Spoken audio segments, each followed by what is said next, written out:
Halo teman-teman, selamat datang di video anak buah bagi. Kali ini kita akan mereview chapter 987 yang berjudul Hamba yang Setia. Judul chapter kali ini dalam bahasa Jepang adalah pelesetan dari nama Kinemon. Kita tak akan membuang-buang waktu untuk menceritakan ulang jalan ceritanya, karena yang akan kita bahas adalah kelebihan dan kekurangan chapter kali ini, termasuk analisis mendetail seputar hal yang menarik di dalamnya. Langsung saja kita mulai dengan membahas kelebihannya terlebih dahulu. Yang pertama, Kaido benar-benar dihantui oleh Kozuki Oden. Ternyata prediksi saya di review manga One Piece chapter 986 telah terbukti bahwa Kaido selama ini dihantui oleh sosok Kozuki Oden di dalam benaknya. Hal tersebut terbukti saat Kaido sekali lagi mengingat sosok Oden dalam benaknya saat diterjang oleh para sarung pedang merah. Yang kedua, terungkapnya sebuah fakta penting. Sejak awal kemunculannya, Kaido dinarasikan sebagai seorang karakter yang dalam tanda kutip tak terkalahkan karena kulitnya yang keras dan kemampuan bertarungnya. Di chapter kali ini membuktikan lebih jauh bahwa ada beragam cara efektif untuk menghadapi Kaido yang konon disebut sebagai makhluk terkuat di dunia, serta terungkapnya kelemahan Kaido yang akan kita bahas di poin kelima. Yang ketiga, perang besar-besaran resmi dimulai. Diawali dengan munculnya para samurai yang beraliansi dengan para bajak laut, mulai menampakkan diri mereka yang selama ini membaur dan menyamar di dalam festival api Onigashima. Perang ini resmi dibuka oleh Luffy yang menyatakan ingin menghajar semuanya, Kaido, Big Mom, Orochi beserta para pengikut mereka, dan mengumumkan perang besar-besaran. Yang keempat, aliansi yang tak disangka-sangka. Terungkap sudah bahwa sosok di atas permukaan laut yang ditemui Marco adalah Perospero. Ternyata mereka bekerja sama untuk sementara waktu. Ini tentu cukup menarik, di mana ibu dari Perospero berada di sisi yang berlawanan dengannya untuk saat ini. Mengenai aliansi perbajak lautan ini selengkapnya akan kita bahas nanti di segmen analisis. Yang kelima adalah kejutan manis di bawah sinar rembulan.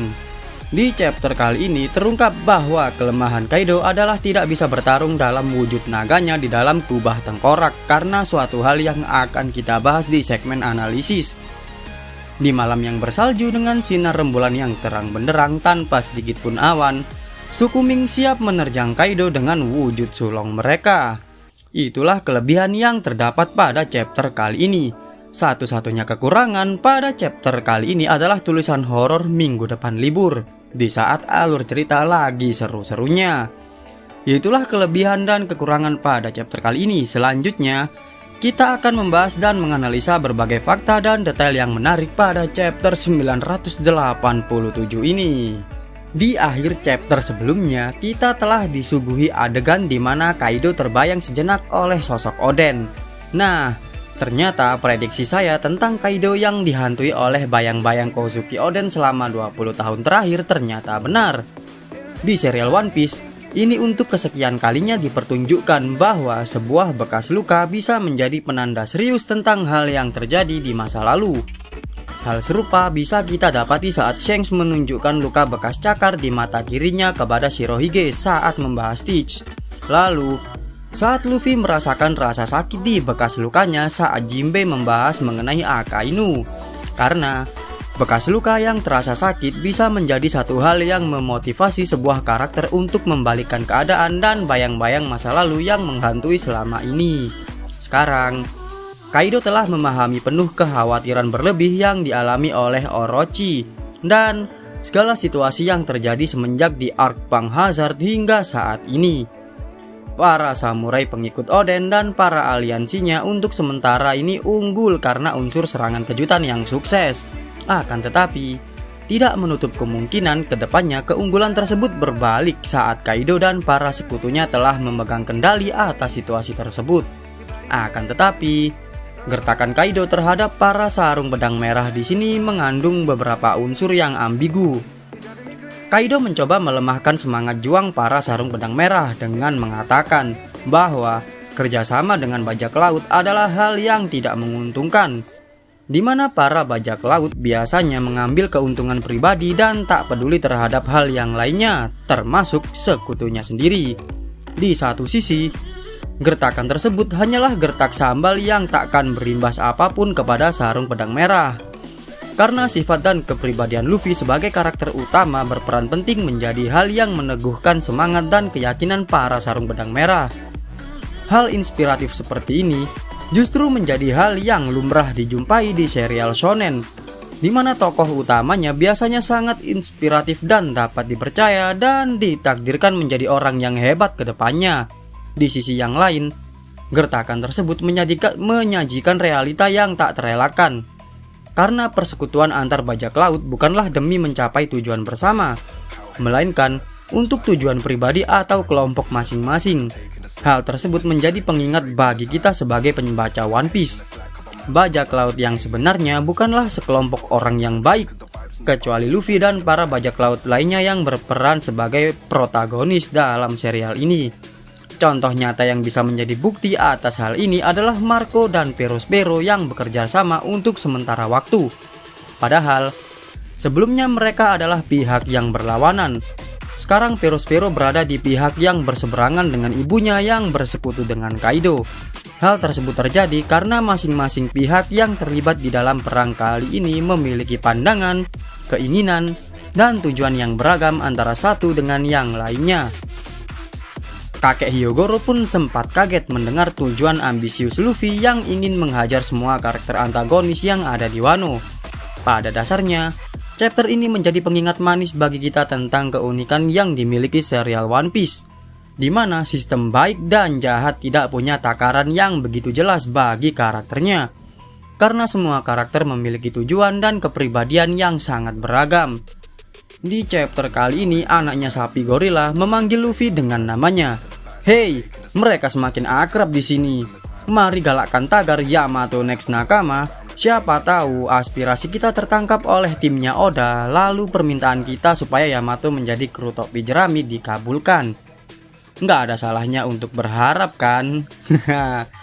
Hei, kita mendapati satu fakta menarik lagi di chapter ini. Di sini kita bisa melihat bahwa Ulti juga punya senjata loh, yaitu sebuah tongkat pemukul berduri sebagai senjatanya. Senjata yang digunakan Ulti sangat selaras dengan tema hewan buas yang terdapat di kalangan bajak laut Kaido, di mana senjata yang digunakan Ulti menggambarkan karakter dengan kekuatan brutal ala kaum barbar yang terkenal kejam di masa lalu. Sangat pas sekali dengan kemampuan buah iblisnya. Oke, ngomong-ngomong soal senjata, apakah pedang dari kakek Hyo termasuk sebagai Meito? Terlepas itu Meito atau tidak, tapi aksi kakek Hyo dalam bertarung menggunakan pedang dan Ryuo-nya patut untuk dinantikan. Reaksi terkejut yang ditunjukkan oleh Queen selalu menghadirkan unsur komedi dan hiburan tersendiri dari awal kemunculannya. Sebagai sebuah karakter antagonis, Queen sangat menghibur. Reaksi terkejutnya Queen menjadi penyambung utama kepada para pembaca atas keterkejutan para anggota bajak laut buas Kaido yang lainnya. Di bagian akhir chapter, rasa penasaran kita kembali digoda oleh tiga hal. Yang pertama adalah para suku Ming yang telah bersiap-siap di atas kubah tengkorak. Di bawah bulan purnama, mereka siap untuk mengoyak Kaido dengan mode sulong mereka. Salju yang turun dari atas langit dalam adegan tersebut menambah unsur dramatis yang kita rasakan saat membaca chapter kali ini. Merinding gak sih?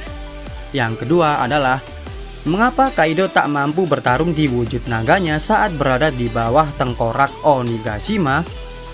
Apakah karena tempatnya kurang luas? Atau jangan-jangan di dalam kubah tengkorak itu Kaido tidak mampu menciptakan awan sebagai tempat untuk berpijak dalam wujud naganya. Yang ketiga adalah kalimat minggu depan libur yang tentunya mampu membuat rasa penasaran kita memuncak naik ke ubun-ubun. Manga One Piece chapter 987 benar-benar impresif. Selain intensitas alur cerita yang meningkat tajam, banyak fakta baru yang menarik untuk disimak di chapter kali ini. Mampukah Kaido bertahan dari gempuran para suku Ming yang mengamuk di bawah sinar rembulan? Berikan pendapat dan tanggapan kalian terhadap chapter kali ini di kolom komentar. Hey, masih banyak video pembahasan seputar One Piece yang menarik di sini. Kalian juga bisa nyimak prediksi yang saya buat di video review chapter yang sebelumnya. Selamat berakhir pekan dan sampai jumpa lagi dengan anak buah Bagi di video selanjutnya.